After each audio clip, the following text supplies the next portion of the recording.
கர்த்தருடைய பரிசுத்த நாமத்துக்கு மகிமை உண்டாகட்டும். 1 கொரிந்தியர் 3வது அதிகாரத்தில் கடந்த நாட்களில் நாம் தியானம் செய்தோம். சொல்லுவோம், கிறிஸ்துவே அஸ்திபாரமாயிருக்கிறார். அல்லேலூயா. அந்த அஸ்திபாரத்தின் மேலே நம்முடைய ஸ்தோத்திரம் கட்டிடத்தை நாம் கட்டி எழுப்புகிறோம். அது நாம் கர்த்தருடைய ஆலயமாய் இருக்கிறோம். இந்த ஆலயம் பரிசுத்தமாய் இருக்க வேண்டும். அல்லேலூயா, அல்லேலூயா. அது பரிசுத்தமாய் நம்மை காத்துக் கொள்வது அவசியமாக காணப்படுகிறது. 18ஆம் வசனத்திலிருந்து கூடிய அதிகாரம் கூடிய வாசிக்கலாம். 18வது வசனம் சொல்லுகிறது, ஒருவனும் தன்னைத்தானே வஞ்சியாதிருப்பானாக. இவ்வுலகத்திலே உங்களில் ஒருவன் தன்னை ஞானி என்று எண்ணினால் அவன் ஞானியாகும்படிக்கு பைத்தியக்காரனாக கடவன். அப்படின்னு ஒருவனும் தன்னை என்ன பண்ணக்கூடாது? வஞ்சித்தல் என்றால் என்ன? வஞ்சித்தல் அப்படின்னா என்ன? ஏமாற்றுதல் அப்படின்னு ஒரு வார்த்தை. வஞ்சித்தல் என்றால் ஏமாற்றுதல். ஏமாற்றுதல் என்றால் இன்னொருவனை நாம் ஏமாற்றுகிறது தான் ஏமாற்றுதல் என்கிற இதுவரைக்கும் நமக்கு தெரிந்த வார்த்தை சொல்றோம். நான் உங்களை ஏமாற்றினாலோ நீங்கள் என்னை ஏமாற்றினாலோ அந்த வார்த்தை அதற்கு அர்த்தம் உள்ளது. ஆனால் இங்கு வேதம் சொல்லுகிறது, ஒருவன் தன்னைத்தானே, அப்ப நான் இந்த வார்த்தை யூஸ் பண்ணணும், தன்னைத்தானே. தன்னைத்தானே இப்ப நான் சொன்னேனே, தன்னைத்தானே ஏமாற்றாமல் இருப்பானாக. இன்னொருவனை ஏமாற்றுவது என்பது நமக்கு எல்லாருக்கும் பிடித்த காரியம். அல்லேலூயா சொல்லுங்க, அல்லேலூயா சொல்லுங்க, சத்தமா சொல்லுங்க. இது மட்டும் அமைதியா சொல்றீங்க. இன்னொருவனை ஏமாற்றுவது என்பது நமக்கு ரொம்ப பிடித்த ஒன்று. மனிதர்களுக்கு, நமக்கு என்ன, நம்மள யோசிக்க மனிதர்களுக்கு. ஆனால் தன்னைத்தானே ஏமாற்றுவதை குறித்து பைபிள் சொல்லுது. என்னை கவனிங்க, என்னை ஒருவன் ஏமாற்றுகிறான். உங்களை நான் ஏமாற்றுவதோ இல்லை என்றால் என்னை நீங்கள் ஏமாற்றுவதோ, ஒருவன் என்னை ஏமாற்றுவதினால் இல்லை என்றால் உங்களை நான் ஏமாற்றுவதினால் உங்களுக்கு இழப்புகள் ஒன்றும் இல்லை. பரிசுத்த வேதத்தின்படி ஒருவன் என்னை ஏமாற்றுகிறான் என்றால் பெரிய இழப்பு என்பது எனக்கு ஒன்றும் கிடையாது. ஒருவன் என்னை 1000 ரூபாய்க்கோ 1 லட்சம் ரூபாயோ இல்ல என் தகுதிக்கு தக்கதாக 1 கோடி ரூபாயோ ஒருத்தன் வந்து ஏமாத்துறான் அப்படின்னா, நான் பெரிய ஆள் தானே 1 கோடி ரூபாய் என்ன ஏமாத்துறான்னா. அல்லேலூயா. அந்த அளவுக்கு இன்னும் போல இல்ல. சரி, அதை விடுவோம். அப்போ ஏமாற்றுதல் என்பது என்னை அழிக்கிற ஒன்று அல்ல. வேதத்தின்படி இந்த உலக பொருட்களால் ஒருவன் என்னை ஏமாற்றி விட முடியாது. அல்லேலூயா. நிறைய முறை சொல்லி இருக்கிறேன், என்னை ஒருவன் ஏமாற்றி நிச்சயமாக வாழ முடியாது. ஆமென் சொல்லுங்க, ஆமென் சொல்லுங்க, சத்தமா தான் சொல்லுங்க.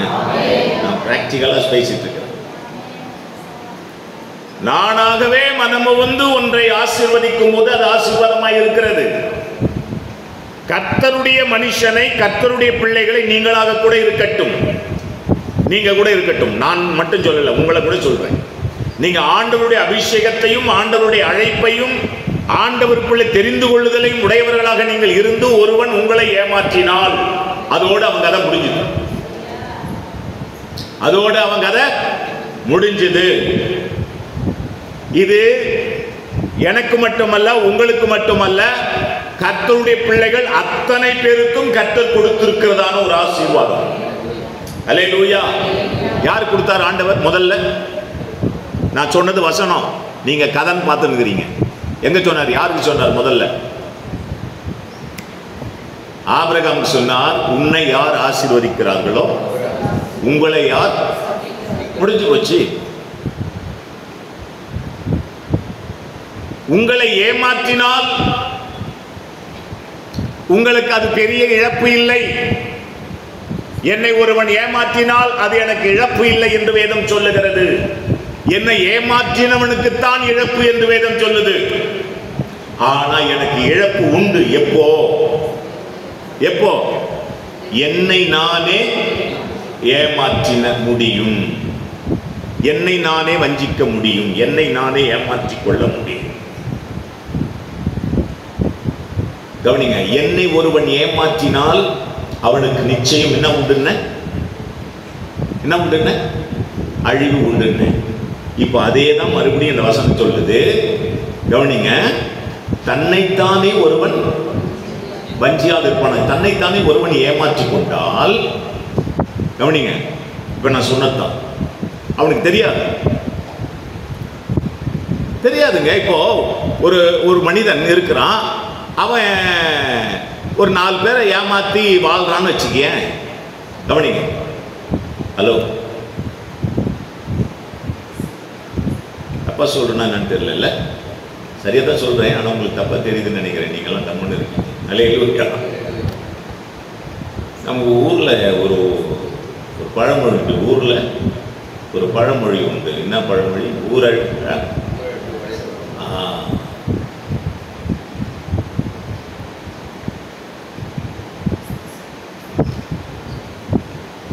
எதையும் மனதார, அது கூட பைபிள்ல கூட பார்த்தீங்கன்னா, கர்த்தருக்காக மட்டுமல்ல, நீ எதை செய்தாலும் எப்படி செய்ய சொல்லி பைபிள்ல. அதுக்கு தான் அந்த வசனம். பைபிள் இன்னும் தெளிவா சொல்லுது, கட்டாயத்தின்படி அல்ல, விசனமாயும் அல்ல.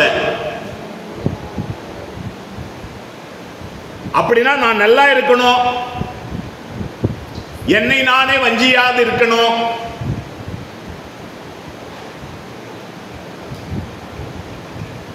என்னை பொறுத்த வரைக்கும் இஸ்ரவேல் ஜனங்கள் இந்த ஓய்வு நாளுக்கு முன்னாடி நாள், இல்லைன்னா அந்த வார நாட்களில் மண்ணா பெஞ்சிட்டு இருக்கும்போது சிலர்லாம் மண்ணாவை என்ன பண்ணாங்களாம், சேர்த்து வச்சாங்களாம். அது என்ன ஆயிடுச்சாம், கட்டுப்போச்சு. இதே தான் லைஃப் இதுதான். ஒவ்வொரு மனிதனும் அவனுடைய லைஃப் எண்ட் இதுதான். எல்லாம் என்ன ஆகுது? சத்தமா தான் சொல்லுங்களேன். நீங்க சொன்னாலும் சரி, சொல்லனாலும் சரி, என்னதான் போகுது? இதுதான் உண்மை.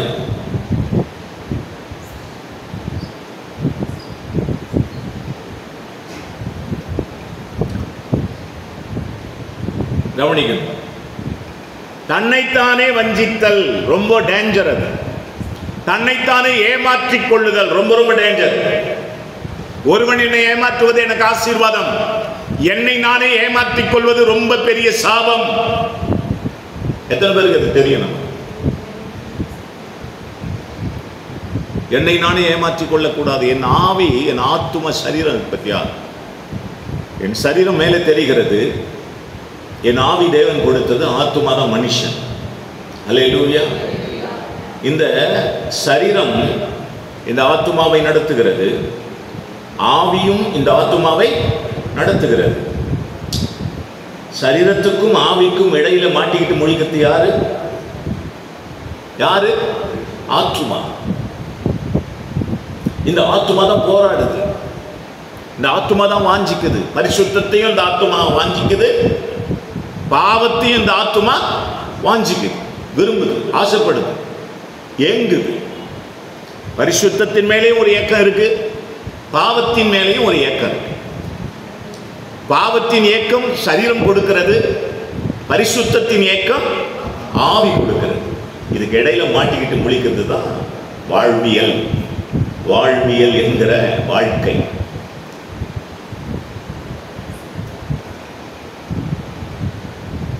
பெரிய தத்துவம். அது புரிந்து கொள்வது அவ்வளவு கஷ்டம்.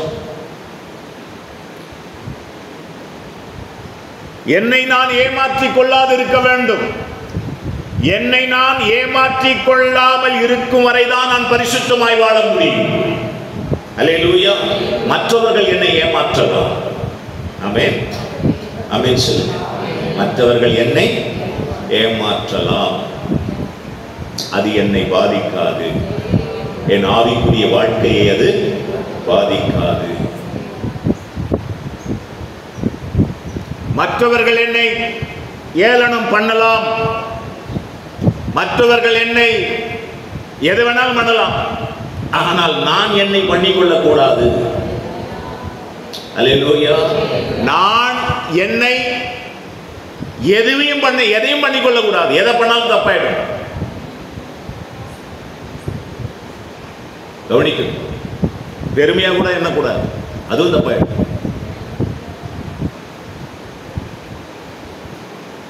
கவனிக்க வேண்டும். ஒருவன் தன்னைத்தானே என்னதுங்க வஞ்சியாதிருப்பானாக. அப்படின்னா அவனுடைய லைஃப், அவனுடைய ஆவிக்குரிய வாழ்வியல் மட்டுமல்ல, அவனுடைய வாழ்க்கையே மிகவும் மிகவும் பாதுகாக்கப்பட வேண்டும். நல்லது செய்கிறேன் அப்படின்னு சொல்லி கூட தப்ப எடுத்துருவோம். ஒருவன் எல்லாவற்றையும் செய்து கொண்டான், ஆத்துமா அவனோடு பேசுகிறது. அல்லேலூயா. என்ன பேசுது? யோசிப்பார். சில நேரத்தில் ஆவியானவர் ஆத்துமாவில் இருந்து நம்மோடு பேசுவார், நல்லது பேசுவார். சரீரம் கெட்டதை பேசும். சரீரத்தை ஒடுக்கி ஆவிக்குரிய வாழ்க்கை வாழ வேண்டும். ஆவிக்குரிய வாழ்க்கையை ஒடுக்கி சரீர வாழ்க்கையை வாழக்கூடாது. அல்லேலூயா. ஆவிக்குரிய வாழ்க்கையை ஒடுக்கி சரீர வாழ்க்கையை வாழ்ந்தோம் என்றால் நாம் ஆவிக்குரியவர்கள் இல்லை, மாம்சத்துக்குரியவர்கள். பவுலை வித்தியாசமாக பல இடங்களில் சொல்றார். ஆவிக்குரிய வாழ்க்கையும் மாம்சத்துக்குரிய வாழ்க்கையும் ரெண்டும் போராடி கொண்டிருக்கிறது. இதிலே ஆவிக்குரிய வாழ்க்கை நாம் ஜெயம் பெற வேண்டும். ஆக நம்மை நாமே வஞ்சித்து விடக்கூடாது. நம்மை நாமே வஞ்சித்து விடக்கூடாது. ஒரு நாள் வஞ்சிக்க கூடாது. ஆவிக்குரிய வாழ்க்கையை சார்ந்து இருக்க வேண்டும், யோசிக்க வேண்டும், சிந்திக்க வேண்டும், தியானம் செய்ய வேண்டும். பரிசுத்த வாழ்வியலை முழுமையாக கொண்டவர்களாக இருக்க வேண்டும். அல்லேலூயா. கவனிக்கும். அடுத்ததாக பாருங்க, அடுத்து என்ன சொல்றாரு?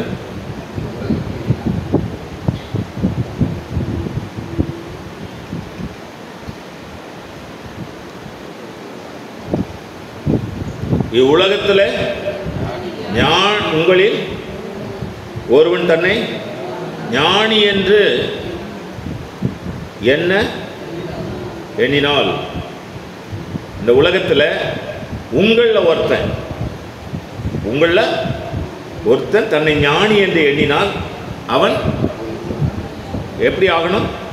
பைத்தியக்காரன் ஆகணும்ன்றார். அல்லேலூயா. இது எப்படி நம்ம புரிஞ்சுக்கிறது? கவனி. ஞானி நான் தான் அறிவாளி என்று ஒருவன் சொல்வீர்கள் என்றால் நீங்கள் முதலாவது யாராக மாற வேண்டுமா?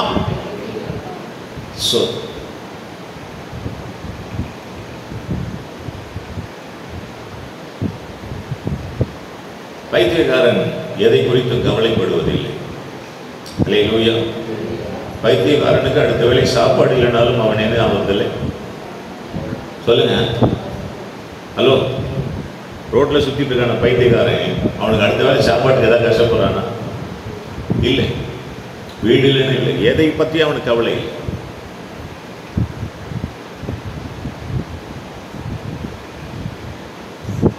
இந்த நமக்கு தான் ரொம்ப பாரம், ஒரினஸ், அழுத்தம், மன அழுத்தம். நமக்கு எல்லாம் இருந்தும் கூட ஏதோ வெற்றிடம் இருக்கிறது. அல்லேலூயா. எல்லாம் இருக்கிறது, ஆனால் வெற்றிடம் இருக்கிறது. அவனுக்கு ஒன்றுமே இல்லை, வெற்றிடமும் இல்லை. யார் ஞானி? இதில் அல்லேலூயா. நான் நிறைய முறை சொல்லியிருக்கேன், இப்போ ஞாபகப்படுத்த. ஒரு பைத்தியக்காரன் அழுக்கான துணியை உடுத்தி கொண்டிருக்கிறான். அல்லேலூயா. ஆமாவா இல்லையா? நல்ல ட்ரெஸ் போடுறானா அழுக்கான துணியா? அழுக்கான துணி. கூட என்ன வச்சிருக்கிறான்? என்ன பை? கோணி பை. கந்தலான ஒரு பை, கோணி பை. அந்த கோணி பைக்குள்ள என்ன இருக்குது? ரொம்ப முக்கியமானதா? நமக்கு அது முக்கியம் இல்லாதது. நீ போயிட்டு அதில் ஒன்னே ஒன்று எடுத்துற பார்த்தான் பையில இருக்கு. அந்த பையில இருக்கிற அத்தனையும் அவனுக்கு சொல்லுங்க முக்கியமானவைகள். அந்த பைத்தியக்காரன் வைத்திருக்கிற பை, அந்த பையில் இருக்கிற அத்தனை பொருளும் பைத்தியக்காரனுக்கு முக்கியமானவைகள். அவைகளிலிருந்து ஒன்றை கூட உங்களால் எடுத்துவிட முடியாது, எடுக்க முடியாது, எடுக்க விடவும் மாட்டான். ஆனால் அவைகள் ஒன்றும் இல்லை என்று நமக்கு தெரிகிறது. அவைகள் ஒன்றும் இல்லாததினால் தான் அதை நாம் அவனை யார் என்று சொல்லுகிறோம்? பைத்தியக்காரன் என்று சொல்லுகிறோம். அந்த பையில ஒண்ணுமே கிடையாது, கந்தல், கோணி பைய, அது இது சும்மா வேஸ்ட், குப்பையில கிடக்கிறதெல்லாம் இருக்குது. அதனால தான் அதை எடுத்துக்கொண்டு போகிறதுனால அதனால தான் அவனை என்னன்றோம்? பைத்தியக்காரன் என்று சொல்லுகிறோம். ஏன்னா நமக்கு எல்லாம் அறிவாளிகள், நமக்கு எல்லாம் தெரியும்.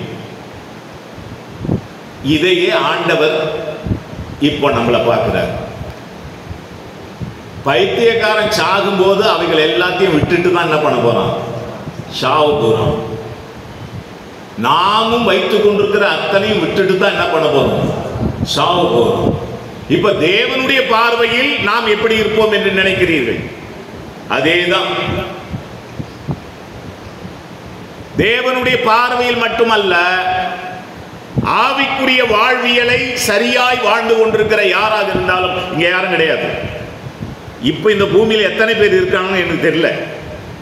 ஈவன் பாஸ்டரா இருக்கலாம், ஊழியக்காரர்கள் இருக்கலாம், பரிசுத்தவான்கள் இருக்கலாம், அவங்க கிறிஸ்தவங்களா இருக்கலாம், யாரா இருக்கட்டும். ஆனால் தேவன் நினைத்திருக்கிற அந்த முழுமையான ஆவிக்குரிய வாழ்வை உடையவர்கள் எத்தனை பேர் உண்டு என்று எனக்கு தெரியல. அவர்கள் அப்படி இருப்பார்கள் என்றால் அவர்கள் பார்வையில் இவைகள் எல்லாம் ஒன்றுமே இல்லை. அல்லேலூயா, ஆமென். இவைகள் ஒன்றும் இல்லை.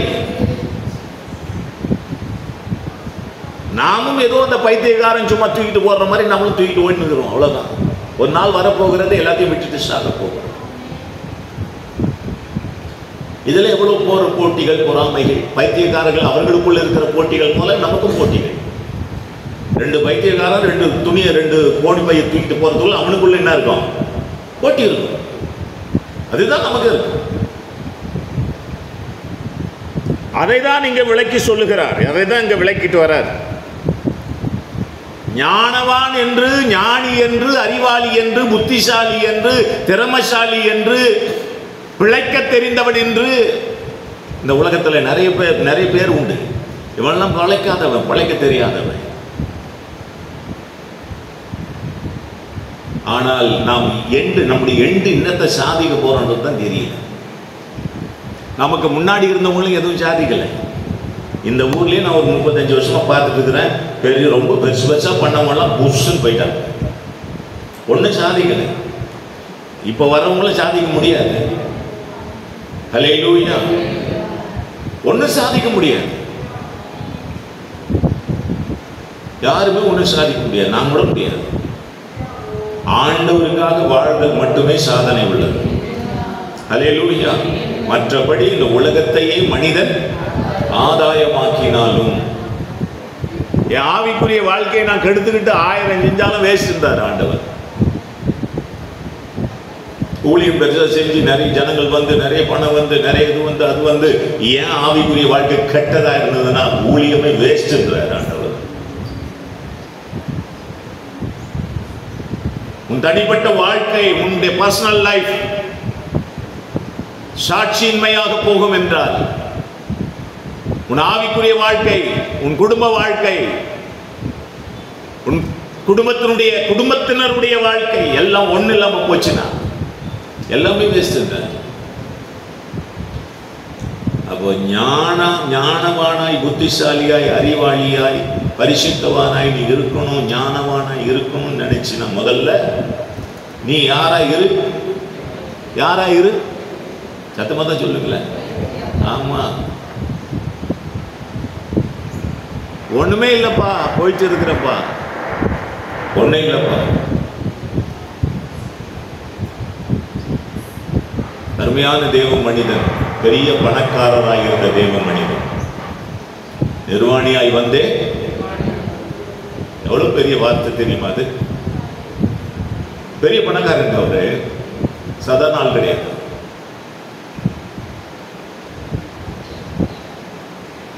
என் தாயின் வயிற்றில் வரும்போது நான் நிர்வாணியாக வந்தேன், நிர்வாணியாகவே திரும்ப போகிறேன்.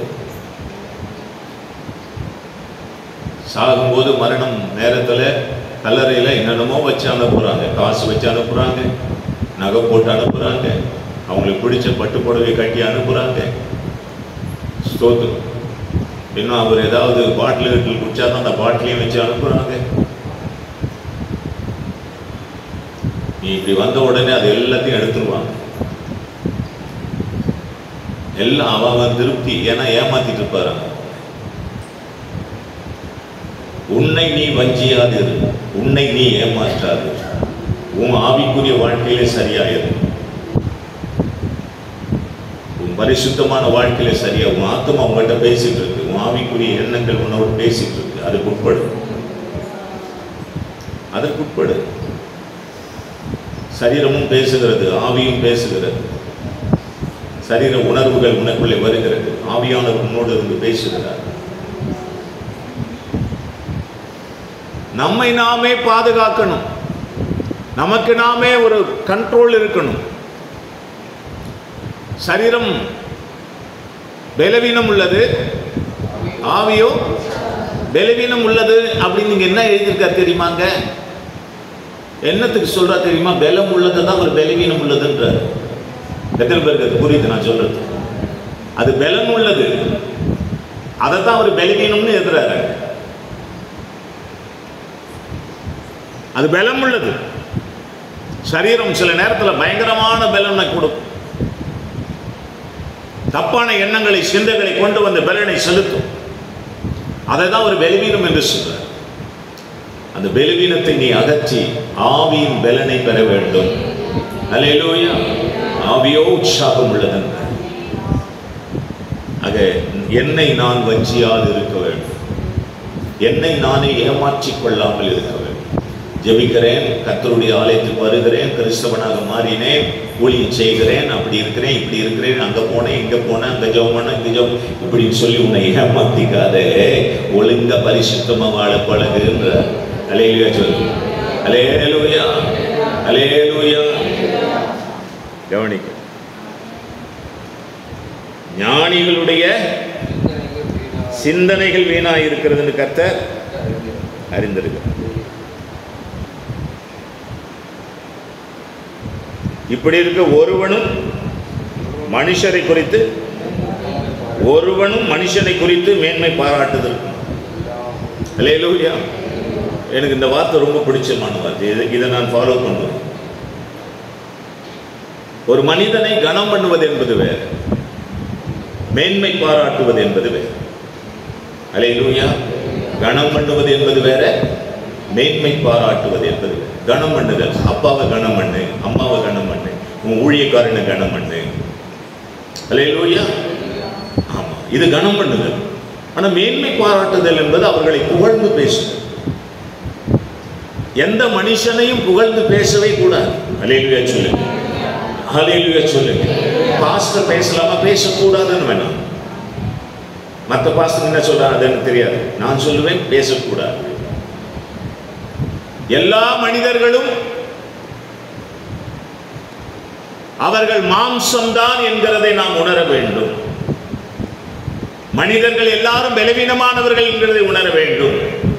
இன்னும் உச்சத்துக்கு மேலே சொல்லுகிறேன், மனுஷர்களை நம்புவது விருதா என்று எழுதப்பட்டிருக்கிறது. கர்த்தரின் பேரில் கற்றுதலாய் இருப்பது நல்லது எழுதியிருக்கிறது. மனுஷனை நம்பாதடான்றாரு. அல்லேலூயா சொல்லுங்க. பாஸ்டர் மனுஷனா கடவுளா? அப்போ பாஸ்டர் என்ன பண்ணக்கூடாது? சத்தமான சொல்லுங்க, நம்பக்கூடாது. கடவுள் மேல இருக்கிற நம்பிக்கை யார் மேல வைக்கக்கூடாது? மனுஷன் மேல வைக்கக்கூடாது. எந்த பாஸ்டரா இருந்தாலும், எந்த ஊழியக்காரனா இருந்தாலும் இதான் சட்டம். மனுஷன் மேல நம்பிக்கை வைக்காத, கடவுள் மேல வை. மனுஷன் மேல வச்சினா ஒரு நாள் உன் நம்பிக்கை வீணாய் போகும். அல்லேலூயா சொல்லுங்க. மனுஷன் மேல உங்க நம்பிக்கை வச்சீங்கன்னா அது உங்களை வெட்கப்படுத்திடும் ஒரு நாள். தகப்பன் மேல வைக்கலாமா? தாய் மேல வைக்கலாமா? நம்ம சர்ச்சு பாஸ்டர், நம்ம பாஸ்டர் தானே, அவர் மேல வைக்கலாமா? நம்பிக்கை ஆண்டவர் மேல வை. ஜெபம் பண்ணுறது நல்லது தான், ஆவிக்குரிய தகப்பன் நல்லது தான், ஆவிக்குரிய தகப்பனுடைய லீடிங் வழிநடத்துவது ரொம்ப முக்கியம்தான், எல்லாம் சரிதான். ஆனா தேவ பார்வையில தவறை செய்து விடாதே. முதலாவது தேவனுடைய ராஜ்யத்தையும், முதலாவது அவருக்கு கொடுக்க வேண்டிய கணத்தை கொடு. பாஸ்ட் அப்புறம் மதிக்கலாம், முதலாவது தேவன். அல்லேலூயா. கர்த்தராகிய இயேசு கிறிஸ்துவை உன் சொந்த ரட்சகராக நீ ஏற்றுக்கொண்டே இல்லையா, அவரை முதல்ல கனம் பண்ணு. அவருக்கு துதி, மகிமை, புகழ்ச்சி எல்லாம் அவருக்குரியது. பாஸ்டருக்கு அதுக்கப்புறம் கனம் பண்ணு, தப்பு கிடையாது. ஆனா தேவன் இருக்க வேண்டிய இடத்தில் ஒரு நாளும் மனிதனை வைக்காதே. அது ஆபத்து, அது தேவனுக்கு பிடிக்காத ஒன்று. நீ ஆண்டவரை மகிமைப்படுத்தி அவரை கனம் பண்ணி அவரை தேடினாலே மற்றவர்களை நீ மதிப்பாய், கனம் பண்ணுவேன், மரியாதை கொடுப்பேன், தானா நடக்கிறது நடக்கும். ஆனா மனுஷனுக்கு பின்னாடி போன நீ கடவுளை விட்டுட்டேன்னு அர்த்தம். கடவுள் பின்னாடி போனீன்னா எல்லா மனுஷர்களோடு நீ இருப்பேன். அல்லேலூயா, அல்லேலூயா. நல்ல ஜெபம் பண்ணி நல்ல ஆண்டவரை துதித்து ஆராதித்து தேவனுக்கு வேண்டிய காரியங்களை ஒழுங்கும் கிரமமாக சகலத்தையும் சத்தியத்தின்படி செய்வ, நடப்ப, வாழ்வ அப்படின்னா சகலம் உன்னோடு நிற்கும். ஆனா மனுஷனை தூக்கி பிடிக்கிறது ரொம்ப ஆபத்து.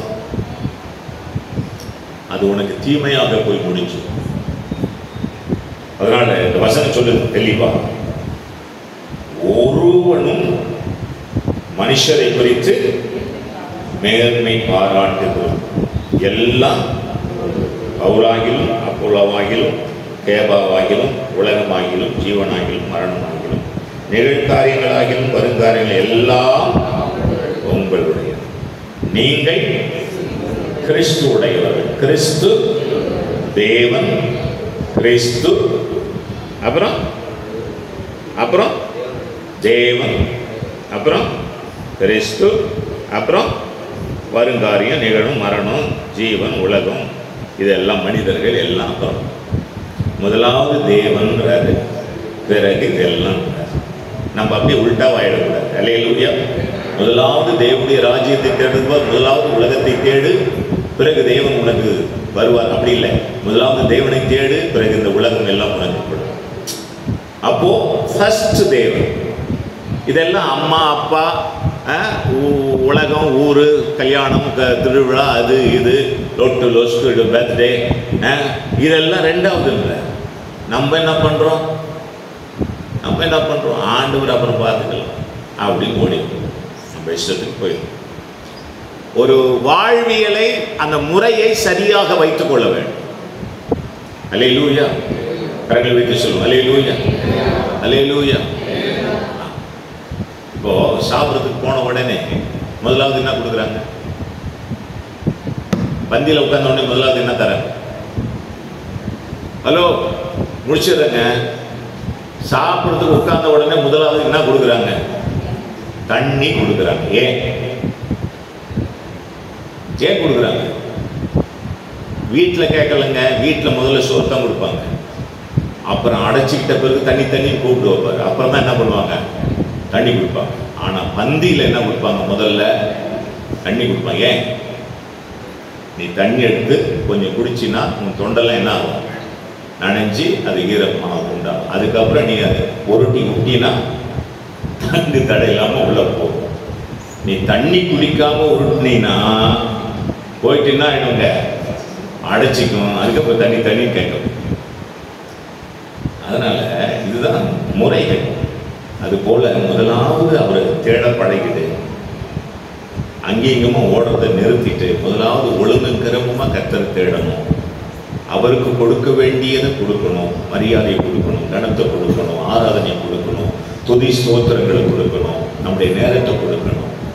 அதெல்லாம் ஒழுங்கும் கிரமமா செஞ்சோம்னா இவைகள் எல்லாம் உங்களுக்கு வேண்டியவைகள் என்று உங்கள் பரமபிதா அறிந்திருக்கிறார். அதற்கான நடக்கும். அல்லேலூயா, அல்லேலூயா. ஆமென். கண்களை மூடி ஜெபம் பண்ணுவோம்.